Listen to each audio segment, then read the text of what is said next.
நாளிலும் கூட வேத தியானத்திற்காக 1 கொரிந்தியர் 1வது அதிகாரம் 18வது வசனம் முதல் 31வது வசனம் வரை நாம் வேதத்தில் எடுத்து வைத்துக் கொள்ளலாம். 1 கொரிந்தியர் 1வது அதிகாரம் 18வது வசனம் முதல் 31ஆம் வசனம் வரை நாம் எல்லோரும் எடுத்து வைத்துக் கொள்ளலாம். இந்த நாளில் கிறிஸ்தவத்தில் அநேக உபதேசங்களை நாம் பார்க்கிறோம். நிறைய ஆசீர்வாதமான செய்திகள் நம்ம கேட்குறோம். இயேசு ஆசீர்வதிக்கிறார், இயேசு குணப்படுத்துகிறார், இயேசு விடுதலை கொடுக்கிறார், இயேசு உங்கள் வியாபாரத்தை ஆசீர்வதிப்பார் என்று சொல்லி பலவிதமான உபதேசங்களை நாம் கேட்கிறோம். அதனால் பயனடைகிறோம். அதனால தவறு ஒன்றும் இல்லை. ஆனால் இன்னைக்கு சிலுவைக்கான உபதேசம் இன்னைக்கு மக்கள் மத்தியிலும் சரி, ஆலயத்திலும் சரி குறைந்து கொண்டே வருகிறது. இந்த சிலுவையின் உபதேசம் உங்களுக்கு எனக்கு என்ன கற்றுக் கொடுக்கிறது என்று சொல்லி ஒரு சில காரியங்களை உங்களுடன் பகிர்ந்து கொள்ள விரும்புகிறேன். 1 கொரிந்தியர் 1வது அதிகாரம் 18வது வசனத்தை யாராவது வாசிக்கலாம். சிலுவை பற்றிய உபதேசம் கெட்டு போகிறவர்களுக்கு பைத்தியமாயிருக்கிறது, ரட்சிக்கப்படுகிற நமக்கோ அது தேவ பலனாய் இருக்கிறது. ஒரு சின்ன பொண்ணு அவளுடைய கழுத்தில் ஒரு சிலுவை, தங்க சிலுவை போட்டுட்டு போயிட்டு இருந்தாலாம். அப்போ அதை பார்த்த ஒரு தாத்தா அந்த தங்கச்சியை பார்த்து, தங்கச்சி உனக்கு தெரியுமா, ஏசப்பா சிலுவையில் தங்க சிலுவையில் அடிக்கலை, அவர் மர சிலுவையில் அடிக்கப்பட்டார், அந்த சிலுவை ரொம்ப அழுக்காக இருந்துச்சு அப்படின்னு சொல்லி சொன்னாராம். உடனே இந்த தங்கச்சி சொன்னா, எனக்கு தெரியும், ஆனால் இயேசு அந்த சிலுவையை தொட்டார்னா அது தங்கமாக மாறிடும் அப்படின்னு சொல்லி. ஒருவேளை இந்த சிலுவை என்று சொல்லும்போது இது ஒரு அவமான சின்னம். இந்த சிலுவை என்பது கேவலமான சின்னமாக கருதப்பட்டது. ஆனால் என்றைக்கு இயேசு இந்த சிலுவையில் அறையப்பட்டாரோ அன்றையிலிருந்து இந்த சிலுவை சின்னம் ஒரு வெற்றியின் சின்னமாக, இந்த சிலுவையின் சின்னம் ஒரு ஆசீர்வதிக்கப்பட்ட சின்னமாக மாறினது என்பது நாம் எல்லோரும் அறிந்ததான ஒன்று. இந்த சிலுவையின் உபதேசம் உங்களுக்கு எனக்கும் கற்றுக் கொடுப்பது என்ன என்று சொல்லி இந்த நாளில் நம்ம கற்றுக்கொள்ள போகிறோம். இந்த நாளில் என்னுடைய செய்தியின் தலைப்பு சிலுவையின் உபதேசம். சிலுவையின் உபதேசம். ஒரு நிமிடம் கண்களை மூடி ஆண்டவரை நோக்கி பார்ப்போம். எங்களுக்காய் கல்வாரி சிலுவையில் மரித்து உயிர்த்தெழுந்த எங்கள் அன்பின் ஆண்டவரே, உம்முடைய சிலுவையின் உபதேசத்தை குறித்து நாங்கள் இப்பொழுதும் உம்முடைய வேதத்திலிருந்து நாங்கள் தியானிக்க போகிறோம். பரிசுத்த ஆவியானவர் என்னோடும் எங்களோடு நீர் இடைப்படும். உம்முடைய வார்த்தைக்கு கீழ்ப்படிய ஆண்டவரே, இந்த சிலுவையின் உபதேசத்துக்கு கீழ்ப்படிய எங்கள் ஒவ்வொருவரையும் நாங்கள் விட்டு கொடுக்க எங்களுக்கு உதவி செய்யும். தாழ்த்தி அர்ப்பணிக்கிறோம், எங்களோடு பேசும். இயேசுவின் நாமத்தில் கேட்கிறோம் நல்ல பிதாவே, ஆமேன். சிலுவையின் உபதேசம் கெட்டு போனவர்களுக்கு பைத்தியமாயும், ரட்சிக்கப்படுகிற நமக்கோ அது தேவ பலனாயும் இருக்கிறது. சிலுவையின் உபதேசம் எவ்வளவு முக்கியம் என்பதை, அதனால் ஏற்பட்ட இந்த சிலுவையின் உபதேசத்தினால் ஏற்பட்ட ஸ்லாக்கியங்களை குறித்து உங்களுடன் பகிர்ந்து கொள்ள விரும்புகிறேன். சிலுவையின் உபதேசம் என்றால் என்ன அப்படின்னு பார்த்தோன்னா, முதலாவது சிலுவையின் உபதேசம் அன்பின் உபதேசம்.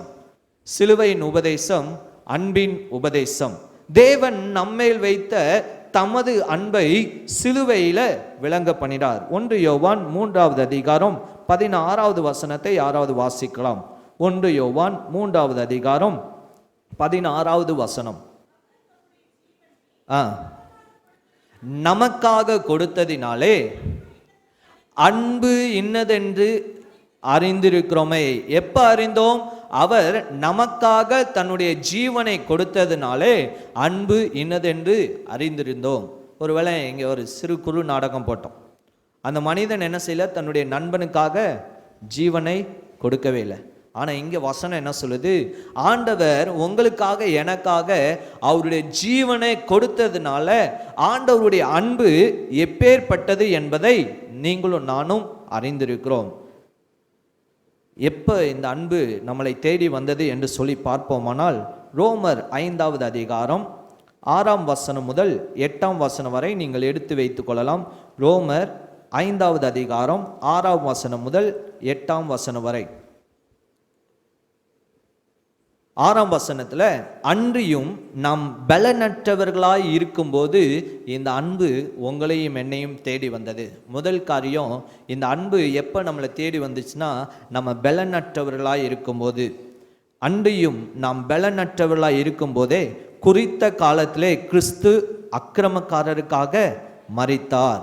ஃபஸ்ட்டு நீங்களும் நானும் பலனற்றவர்களாய் இருக்கும் பொழுது இந்த அன்பு உங்களுக்காக எனக்காக ஜீவனை கொடுத்தது. ஒருவேளை நிறைய நேரத்தில் நம்முடைய பலவீனங்களை யோசிக்கிறோம், நமக்குரிய பலவீனங்களை யோசித்து சோர்ந்து போகிறோம். ஆனால் சிலுவையில் இயேசு நம்முடைய பலவீனங்கள் எல்லாவற்றையும் சுமந்து தீர்த்து விட்டார். இங்கே வசனம் அதுதான் சொல்லுது, நீங்களும் நானும் பலனற்றவர்களாக இருக்கும் பொழுது இந்த அன்பு உங்களுக்காக எனக்காக ஜீவனை கொடுத்தது. 2வது காரியம், 8வது வசனத்துக்கு கீழே வந்தீங்களா, நாம் பாவிகளாக இருக்கையில் கிறிஸ்து நமக்காக மரித்ததினாலே இந்த அன்பு இன்னதென்று அறிந்து கொண்டோம். ஒன்று, நம்ம பலனற்றவர்களாக இருக்கும்போது இந்த ஆண்டவர் நம்மை நேசித்தார். 2வது, நாம் பாவிகளாக இருக்கும்போது இந்த ஆண்டவர் நம்மை நேசித்தார். 3வது, 10வது வசனத்தில், நாம் தேவனுக்கு சத்துருக்களாக இருக்கையில் இந்த ஆண்டவர் நம்மை நேசித்தார். இதுதாங்க ஆண்டவர் நம்ம மேலே எப்போ அன்பு காட்டினார்? நம்ம பலனற்றவர்களாக இருக்கும்போது, நாம் பாவிகளாக இருக்கும்போது, நாம் தேவனுக்கு சத்துருக்களாக இருக்கும் பொழுது, நீங்களும் நானும் பாவம் செய்து ஆண்டவருக்கு விரோதமாக இருக்கும்போது ஆண்டவர் உங்களை என்னையும் நேசித்ததுனால கல்வாரி சிலுவையில் ஜீவனை கொடுத்தார். இந்த ஆண்டவருடைய அன்பு உங்களையும் என்னையும் தேடி வந்தது. அதான் இந்த உபதேசம். எப்படிப்பட்ட உபதேசம்? இந்த சிலுவையின் உபதேசம் அன்பின் உபதேசம். அன்பின் உபதேசம். எப்போ ஆண்டவர் நம்ம மேல் அன்பு கொண்டார்? நாம் பலனற்றவர்களாக இருக்கும்போது நம்ம மேல் அன்பு கொண்டார். நான் பாவியாக இருக்கும்போது தேவன் என் மேல் அன்பு கொண்டார். நான் தேவனுக்கு சத்துருக்களாக இருக்கும்போது தேவன் என் மேல் அன்பு கொண்டார். சரியா? இந்த ஆண்டவருடைய அன்பு எப்படிப்பட்டது? அன்பு அன்புன்னு சொல்றீங்களே, இந்த இயேசுடைய அன்பு எப்படிப்பட்டது என்று சொல்லி பார்ப்போமானால், யோவான் 3வது அதிகாரம் 16வது வசனத்தில் நம்ம எல்லாருக்கும் தெரியும், தேவன் தம்முடைய ஒரே பேரான குமாரனை விசுவாசிக்கிற எவனோ அவன் கெட்டு போகாமல் நித்திய ஜீவனை அடையும்படி அவரை தந்தருளி இவ்வளவாய் உலகத்தில் அன்பு கொண்டார். இவ்வளவாய் அப்படின்னு சொன்னா எவ்வளவாய் சொல்லுங்க பார்ப்போம். எதுக்காகங்க இயேசுவை சிலுவையில் எப்படி அறைஞ்சாங்க? we cannot count this side and this side. ஆண்டவருடைய அன்பை இந்த சைடும் என்ன செய்ய முடியாது, அளக்க முடியாது. இந்த சைடும் அளக்க முடியாது. இயேசுவின் அன்பு நீளம் அகலம் அளவில்லாதது. நம்ம எல்லாரும் சேர்ந்து பாடுறோம்ல, இயேசுவின் அன்பு மாறாதது, இயேசுவின் அன்பு அளவற்றது. இந்த இயேசுடைய அன்பு நிபந்தனையற்றது. யாரெல்லாம் இந்த அன்புகிட்ட வராங்களோ, எப்பேற்பட்ட மனிதனாக இருந்தாலும் இந்த ஆண்டவர் அந்த மனிதனை ஏற்றுக்கொள்ளக்கூடிய அன்புள்ள ஆண்டவர். ஒருவேளை நீங்களும் நானும் எவ்வளோ பெரிய பாவங்களை செய்திருந்தாலும், ஆண்டவரே என்னுடைய பாவங்களை மன்னியும் சொல்லி கேட்கும்போது ஆண்டவர் அவருடைய அன்புனால உங்களை என்னையும் சேர்த்து கொள்ளக்கூடிய ஆண்டவராக இருக்கிறார். இந்த ஆண்டவருடைய அன்பு எப்படிப்பட்டது? நிபந்தனையற்ற அன்பு. எந்த ஒரு நிபந்தனையும் கிடையாது. ஒருவேளை இந்த உலகத்தில் இருக்க மற்ற மதத்தினரை நீங்கள் பார்க்கும்போது அவங்களுடைய தெய்வங்கள் அவங்க ஏதாவது ஒரு நிபந்தனை வச்சு என்ன செய்கிறாங்க, வரணும்னு சொல்கிறாங்க. ஆனால் இந்த ஆண்டவர்கிட்ட வர்றதுக்கு எந்த ஒரு நிபந்தனையும் கிடையாதுங்க. எல்லா நிபந்தனையும் சிலுவையில் அவர் என்ன செஞ்சிட்டார், சுமந்து தீர்த்து விட்டார். அதனால தான் வசனம் சொல்லுது, அவரை ஏற்றுக்கொள்கிறவர்கள் எத்தனை பேர்களோ அத்தனை பேர்களும் அவருடைய பிள்ளைகள் ஆகும்படி அதிகாரம் கொடுத்தார். இந்த இயேசுடைய அன்பு நிபந்தனமற்ற அன்பு. ஒருவேளை இந்த அன்பை இன்னும் ருசித்து பார்க்காம இருக்கீங்களா? இந்த அன்புக்கு இன்னும் இடம் கொடுக்காம இருக்கிறோமா? வருஷம் வருஷம் லெந்து நாட்கள் கொண்டாடுகிறோம், வருஷம் வருஷம் லெந்து நாட்களை நம்ம அனுசரிக்கிறோம். அடுத்த ஈஸ்டர் ஒரு பெரிய பயங்கர கொண்டாட்டத்துக்குள்ளே போகிறோம். ஆனால் இந்த அன்பை உண்மையிலேயே நீங்களும் நானும் ருசித்து பார்த்துருக்கிறோமா? ஒருவேளை என்னுடைய வாழ்க்கையில் நான் ஒரு இந்து குடும்பத்திலேருந்து ஆண்டவரை ஏற்றுக்கொண்டவன், என்னுடைய மனைவியும் ஒரு இந்து குடும்பத்திலேருந்து ஏற்றுக்கொண்டவள். நாங்கள் 2 பேருமே இந்து குடும்பத்திலேருந்து இயேசுவை ஏற்றுக்கொண்டவங்க. நாங்கள் இன்றைக்கி சொல்ல முடியும், இந்த இயேசுடைய அன்பை நாங்கள் ருசித்து இருக்கிறோம். இந்த இயேசுக்கிட்ட வர்றதுக்கு போது எங்கள்கிட்ட இயேசு எதுவுமே என்ன செய்யலை, கேட்கலைங்க. நான் 9வது படிக்கும் போது இந்த இயேசுவை என்னுடைய உள்ளத்தில், இந்த இயேசுடைய அன்பை நான் ருசித்து பார்த்தேன். என் மனைவி காலேஜ் 2nd இயர் படிக்கும் போது தான் இந்த இயேசுடைய அன்பை ருசித்து பார்த்தாள். ஒருவேளை இன்னைக்கு கிறிஸ்தவர்களாய் வாழ்கின்ற நம்ம என்னைக்குங்க இந்த அன்பை உண்மையாக ருசித்து பார்த்துருக்குறோம்? ஏதோ 40 நாள் லெந்து நாட்கள் ஃபாஸ்டிங் போட்டு ஜெபம் பண்ணுறோம். இயேசுவே உமக்காக நான் வந்து என்ன செய்கிறேன், என்னையே சாக்ரிஃபைஸ் பண்ணுறேன். ஒரு நாள் ஒரு வேளை சாப்பாடை நான் சாக்ரிஃபைஸ் பண்ணுறேன், பூ வைக்கிறத சாக்ரிஃபைஸ் பண்ணுறேன், நான்வெஜ் சாப்பிட்றத சாக்ரிஃபைஸ் பண்ணுறேன். இல்லைங்க, ஆண்டவர் நம்மள்ட்ட எதிர்பார்க்குறது என்ன தெரியுமா? இந்த அன்பை இன்னும் ஆழமாய் ஆழமாய் ருசித்து பார்க்க வேண்டும் என்று சொல்லி ஆண்டவர் எதிர்பார்க்கிறார். ரெண்டாவது, இந்த அன்பு எப்பேற்பட்டது? எபிரேயர் 13வது அதிகாரம் 8வது வசனத்தை யாராவது வாசிக்கலாம்? எபிரேயர் 13வது அதிகாரம் 8வது வசனம். இயேசு கிறிஸ்து நேற்றும் இன்றும் என்றும் மாறாதவர். அவருடைய அன்பு என்னைக்குமே மாறல. அவர் நேற்று எப்படி என்னை நேசித்தாரோ அதே போல தான் இன்னைக்கு என்னை என்ன செய்கிறார், நேசிக்கிறார். கடந்த வருஷத்தில் என்னை எப்படி நேசித்தாரோ அதே தான் இன்னைக்கும் என்னை நேசிக்கிறார். ஒருவேளை வீட்டில் பிள்ளைகளை நம்ம என்ன செய்வோம், தப்பு செய்யும் போது பனிஷ்மெண்ட் கொடுப்போம். திரும்ப அந்த பிள்ளை வந்து அப்பா அம்மான்னு ஓடி வரும்போது அந்த பிள்ளையை என்ன செய்வோம், அரவணைப்போம். இந்த ஆண்டவர் அப்படி தாங்க. அவருடைய அன்புக்கு, அவர் அன்பு மாறாதது. அவர் எப்பயுமே நம்மளை நேசிக்கிறார். ஒவ்வொரு நாளும் ஒவ்வொரு நிமிஷமும் அவர் நேசிக்கிறார். முதல்ல தேவனுடைய அன்பு நிபந்தனையற்றது. ரெண்டாவது, தேவனுடைய அன்பு மாறாதது. மூன்றாவது, தேவனுடைய அன்பு எரேமியா 3வது அதிகாரம் 31வது வசனம், தேவனுடைய அன்பு நிரந்தரமானது. there is no end. ஒருவேளை மனுஷனுடைய அன்புக்கு எண்டு இருக்குங்க. ஒருவேளை என்னுடைய அம்மா என்னை எவ்வளோ தூரம் நேசிப்பாங்க சொல்லுங்க பார்ப்போம். என்னுடைய அம்மா எவ்வளோ தூரம் நேசிப்பாங்க?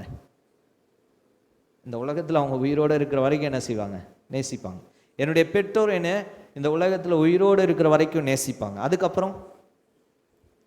அதுக்கப்புறம் என்னை நேசிக்கக்கூடிய ஒரே ஒரு ஆண்டவர் இந்த இயேசு மட்டும்தான். இந்த உலகத்தில் அன்பை தேடி நீங்களும் நானும் ஓடிக்கொண்டு இருக்கிறோம். இன்னைக்கு அநேக வாலிப தம்பி தங்கச்சி இந்த இயேசுடைய அன்புக்கு அவங்களுடைய இருதயத்தை கொடுக்காதனால தான் உலகத்தில் இருக்கிற மற்ற தேவையில்லாத அன்புக்குள்ளாக ஓடிக்கொண்டிருக்கிறாங்க. இன்னைக்கு அநேக வாலிப தம்பி தங்கச்சி ஏன் லவ்ன்ற காரியத்தில் விழுந்து விடுறாங்க தெரியுமா? கிறிஸ்தவ வாலிப தம்பி தங்கச்சிமார் இந்த அன்பை இன்னும் அவர்கள் ஆழமாய் ருசி பார்க்கவில்லை. 3 காரியம் சொன்னேன். இந்த அன்பு நிபந்தனையற்றது, இந்த அன்பு மாறாதது, மூன்றாவது இந்த அன்பு நிரந்தரமானது. தேவனுடைய அன்பு சிலுவையில் வெளிப்படுத்தினார். எனவே சிலுவையின் உபதேசம் அன்பின் உபதேசம், சிலுவையின் உபதேசம் அன்பின் உபதேசம். ஒரு வயதான தாய் இருந்தாங்களாம். அவங்க பையன் வந்து லண்டனில் வேலை பார்த்து ரொம்ப மோசமான ஒரு வாழ்க்கை வாழ்ந்துக்கிட்டு இருந்தாங்களாம். அப்போது ஒரு மனிதன் வந்து சொன்னாரா, நான் வந்து என்ன செய்கிறேன், லண்டனுக்கு போகிறேன், உங்கள் பையனை பார்ப்பேன், உங்கள் பையனை பார்த்தேன்னா நான் என்ன சொல்லணும் சொல்லுங்க அப்படின்னு சொல்லி கேட்கும் போது அந்த தாய் சொன்னாங்களா, நீ போய் என்ன செய்யணும் தெரியுமா, என் பையனை பார்த்து சொல்லு, நான் இன்னும் அவனை நேசிக்கிறேன்னு சொல்லி சொன்னாராம். ஒருவேளை அருமையானவர்களே, கடந்த வருஷம் லெந்து நாட்களை நாம் அனுசரித்தோம். இந்த வருஷம் லெந்து நாட்களை அனுசரித்து கொண்டு இருக்கிறோம். இதுக்கு இடையில எத்தனை பாவங்களை நாம் செய்திருக்கிறோம், எத்தனை முறை ஆண்டவரை விட்டு பின்வாங்கி போயிருக்கிறோம், எத்தனை முறை இந்த ஆண்டவருக்கு விரோதமாய் தவறுகளை செய்திருக்கிறோம். ஆண்டவர் உங்கள்கிட்ட என்கிட்ட சொல்கிற காரியம் என்ன தெரியுமா? இன்னும் நான் உன்னை நேசிக்கிறேன். Still I love you. நான் இன்னும் உன்னை நேசிக்கிறேன் என்று சொல்லி உங்கள் பேரை போட்டு ஆண்டவர் சொல்லுகிறார். இந்த சிலுவையின் உபதேசம் அன்பின் உபதேசம், சிலுவையின் உபதேசம் அன்பின் உபதேசம். அலைந்தேன் பல நாள் உம்மையும் அறியா, மறந்தேன் திரிந்த துரோகியை. அலைந்தேன் பல நாள் உம்மையும் அறியா, மறந்தேன் திரிந்த துரோகியை. அனைத்தீர் அன்பாலே என்னையும் அனைத்தீர் அன்பாலே, அனைத்தீர் அன்பாலே என்னையும் அனைத்தீர் அன்பாலே. உங்க இருதயத்தில் கை வைத்து, ஆண்டவரே இந்த அன்புக்காக உமக்கு நன்றி என்று சொல்லுவோம். என்னை தேடி வந்து என் மேல் அன்பு கூர்ந்து என்னை நேசித்தீர் ஆண்டவரே. இந்த அன்பின் உபதேசத்திற்காக உமக்கு நன்றி ஆண்டவரே. அருமையான வாலிப தம்பியே, அருமையான வாலிப தங்கச்சியே, அருமையான பெரியவர்களே, இன்னும் இந்த அன்பை உங்களுடைய வாழ்க்கையில் ருசித்து பார்க்காமல் இருப்பீர்களானால் இன்றைக்கு ஆண்டவர் இன்னொரு வாய்ப்பை கொடுக்கிறார். இந்த லெந்து நாட்களில் இன்னொரு வாய்ப்பை கொடுக்கிறார் இந்த அன்பை ருசித்து பார்ப்பதற்கு. இந்த இயேசுடைய அன்பை உன்னுடைய வாழ்க்கையில் ருசித்து பார்த்திருக்கிறாயா வாலிப தம்பியே தங்கச்சியே? இந்த இயேசுடைய அன்பை உங்களுடைய வாழ்க்கையில் ருசித்து பார்த்திருக்கிறீர்களா? கர்த்தர் நல்லவர் என்பதை ருசித்து பாருங்கள் என்று சொல்லியிருக்கு. உங்களுடைய வாழ்க்கையில் இந்த இயேசுடைய அன்புக்கு இடம் கொடுத்துருக்கீங்களா?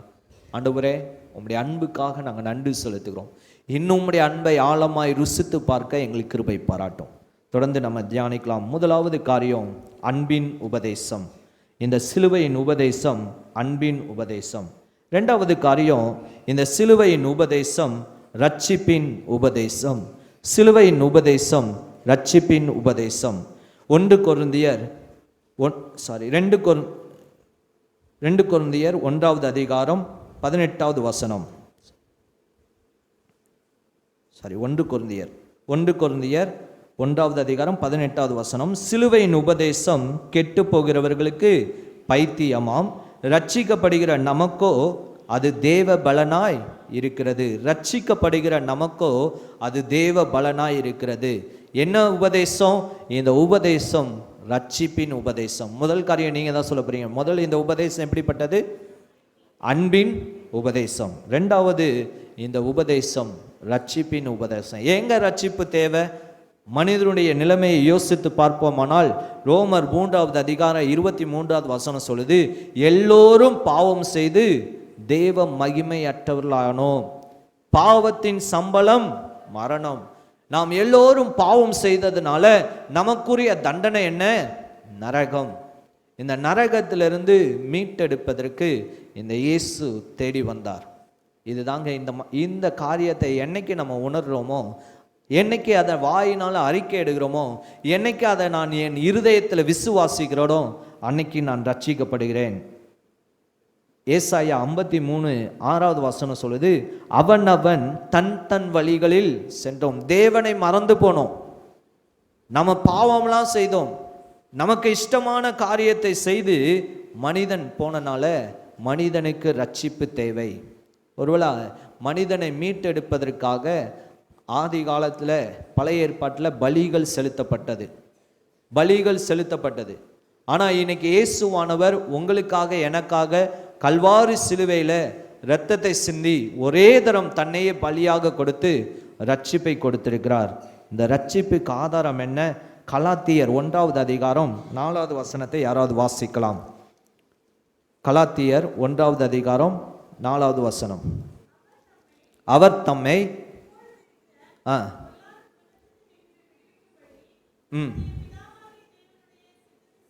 சித்தத்தின்படியே நம்முடைய பாவங்களுக்காக தம்மை தாமே ஒப்பு கொடுத்தார். இன்னொரு இடத்துல பார்த்தீங்கன்னா தம்மை தாமே ஒரே தரம் என்ன செய்தார்? ஒப்பு கொடுத்தார் என்று சொல்லி பார்க்குறோம்.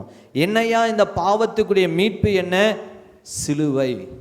இந்த சிலுவை அன்பின் உபதேசம் மட்டுமல்ல, இந்த சிலுவை ரட்சிப்பின் உபதேசம். ரட்சிப்புக்கான வழி என்ன? இந்த இயேசு கிறிஸ்து, நானே வழியும் சத்தியமும் ஜீவனுமாய் இருக்கிறேன் என்று சொல்லி ஆண்டவர் சொல்கிறார்.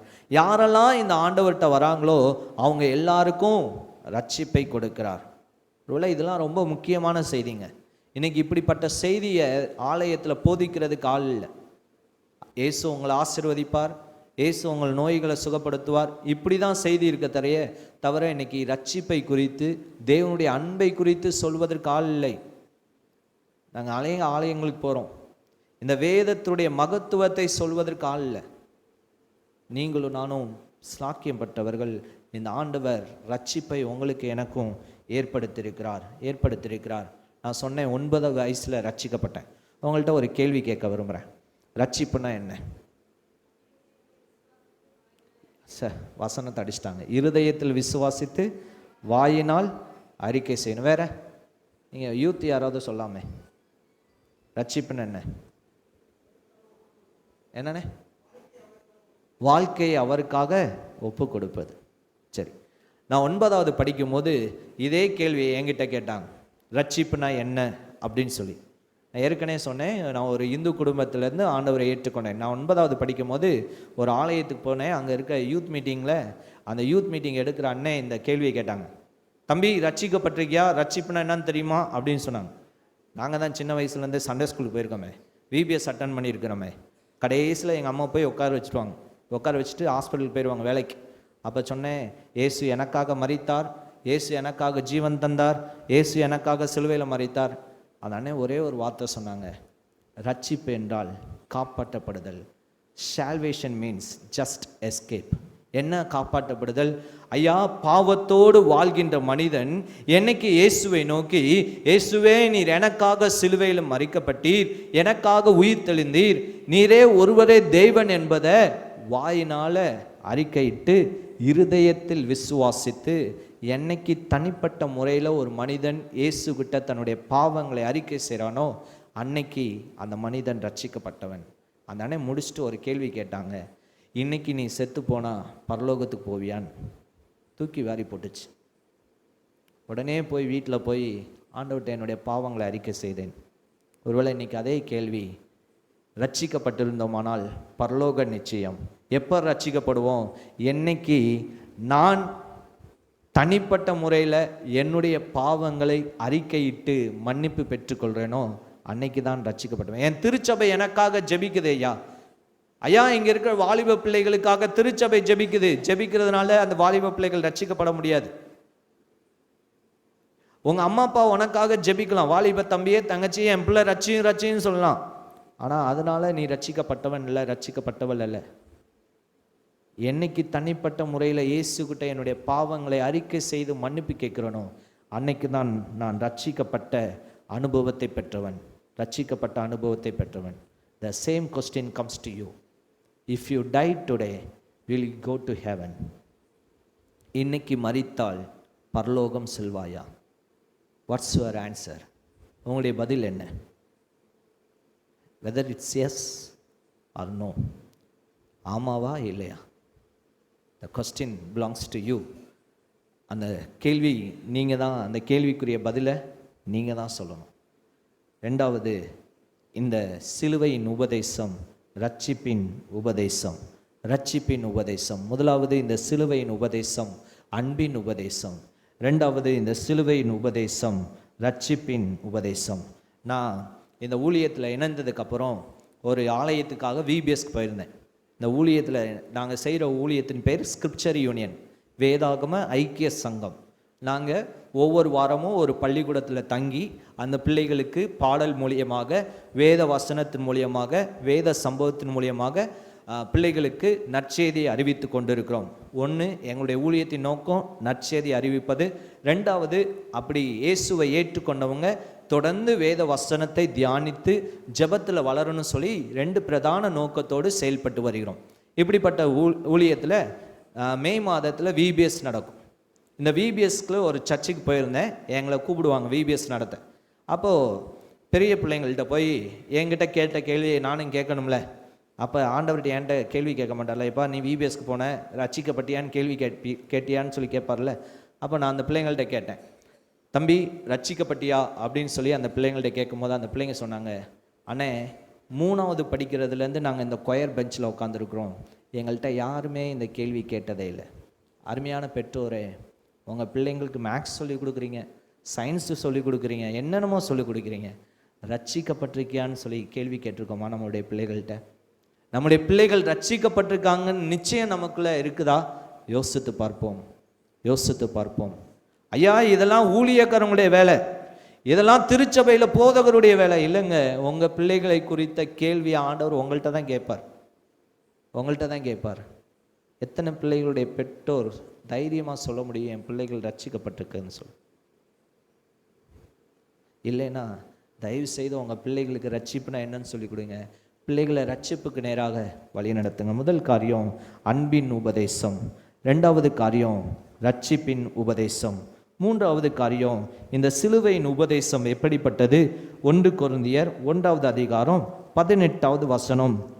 சிலுவையின் உபதேசம் கெட்டு போகிறவர்களுக்கு பைத்தியமாயும் ரட்சிக்கப்படுகிற நமக்கோ அது தேவ பலனாயும் இருக்கிறது. மூன்றாவது காரியம், அந்த சிலுவையின் உபதேசம் வெற்றியின் உபதேசம்.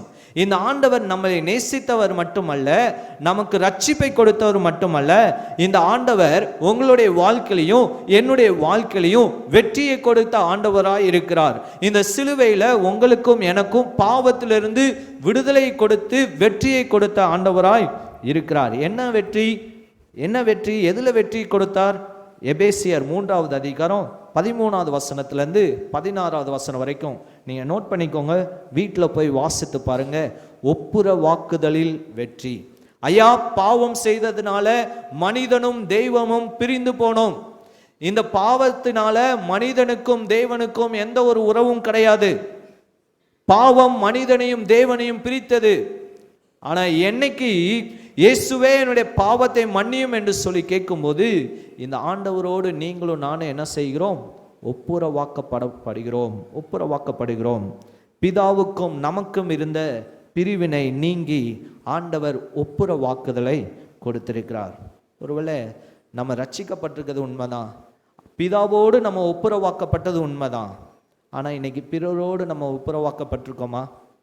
இன்னைக்கு கணவன் மனைவிக்குள்ள சண்டை, கணவன் மனைவிக்குள்ள ஒப்புரவு கிடையாது, மனைவி கணவனோடு ஒப்புரவாகவில்லை, பிள்ளைகள் பெற்றோரோடு ஒப்புரவாகவில்லை, பெற்றோர் பிள்ளைகளோடு ஒப்புரவாகவில்லை. ஆண்டவர் எதிர்பார்க்குற காரியம் என்ன? நீங்களும் நானும் பிறரோடு ஒப்புரவாக வேண்டும். ஒருவேளை தவறு செய்திருப்போம், மற்றவங்கள்ட்ட போய் மன்னிப்பு கேட்டு அவளோடு ஒப்புரவாக வேண்டும். ஒரு சின்ன சம்பவத்தை மட்டும் நான் சொல்கிறேன்.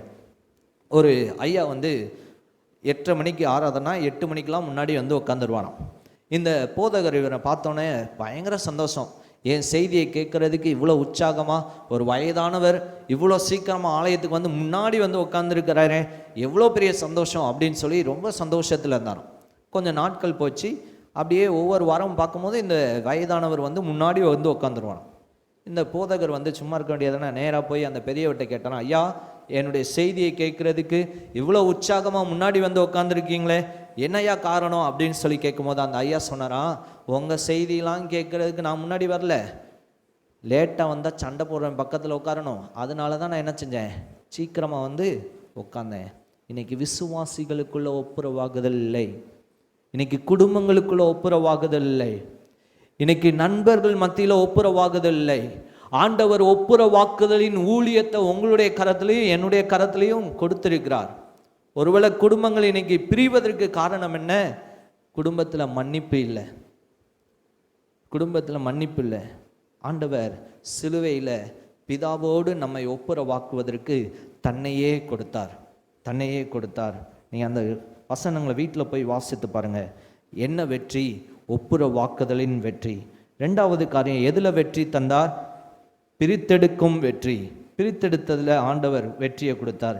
சிலுவையினால் ஒப்புரவாக்கப்பட்ட நம்ம ஆண்டவருக்காய் பிரித்தெடுக்கப்பட்டவர்களாய் வாழ வேண்டும் என்று சொல்லி ஆண்டவர் விரும்புகிறார். இனி நீனும் நாங்களும் உலகத்துக்குரியவர்கள் அல்ல, தேவனுக்குரியவர்கள். தூத்துக்குடி எதுக்கு ஃபேமஸ் சொல்லுங்களேன்? முத்துக்கா? சரி, வேற? உப்பு. வேற? மீன் எதில் வாழுது? உப்பு தண்ணியில் வாழ்ந்துக்கிட்டு இருக்கு. ஆனால் அதை சாப்பிடும் போது உப்பு கறிக்குதா? இல்லைங்க, உப்பு தண்ணியில் வாழ்கிற மீன் தான். ஆனால் அதை சாப்பிடும் போது என்ன செய்ய மாட்டேங்குது? உப்பு கறிக்க மாட்டேங்குது. இதே பாவ உலகத்தில் நீங்களும் நானும் வாழ்கிறோம். ஆண்டவர் உங்களை என்னையும் பிரித்தெடுத்திருக்கிறார். எதற்காக பிரித்தெடுத்தார் என்றால், பரிசுத்தமாய் வாழ்வதற்காக உங்களை என்னையும் ஆண்டவர் பிரித்தெடுத்திருக்கிறார். கலாத்தியர் 6வது அதிகாரம் 14வது வசனம். 6வது அதிகாரம் 14வது வசனம். ஆண்டவர் பரிசுத்த ஜனமாக உங்களை என்னையும் ஆண்டவர் பிரித்தெடுத்திருக்கிறார். வெற்றியின் உபதேசத்தில் முதல் காரியம் ஒப்புரவாக்குதலின் வெற்றி. 2வது காரியம் பிரித்தெடுக்கப்பட்டதில் வெற்றி. உங்களை என்னை ஆண்டவர் பரிசுத்த ஜனமாக பிரித்தெடுத்திருக்கிறார். நீங்களும் நானும் பரிசுத்தமாய் வாழ்வதற்காக அழைக்கப்பட்டிருக்கிறோம். இந்த உலகத்தில் பரிசுத்தவான்களாக வாழ்வதற்கு நீங்களும் நானும் அழைக்கப்பட்டிருக்கிறோம். அந்த பரிசுத்தம் உங்களுக்குள்ளேயும் எனக்குள்ளேயும் இருக்குதான்னு யோசித்து பார்ப்போம். 3வதுல எதில் வெற்றியை கொடுத்தார்? உயர்த்தும் வெற்றி. உயர்த்தும் வெற்றி. பிலிப்பியர் 2வது அதிகாரம் 8வது வசனம் 9வது வசனம் பார்த்தீங்கன்னா, அவர் தன்னைத்தானே தாழ்த்தினதுனால அவர் உயர்த்தப்பட்டார்.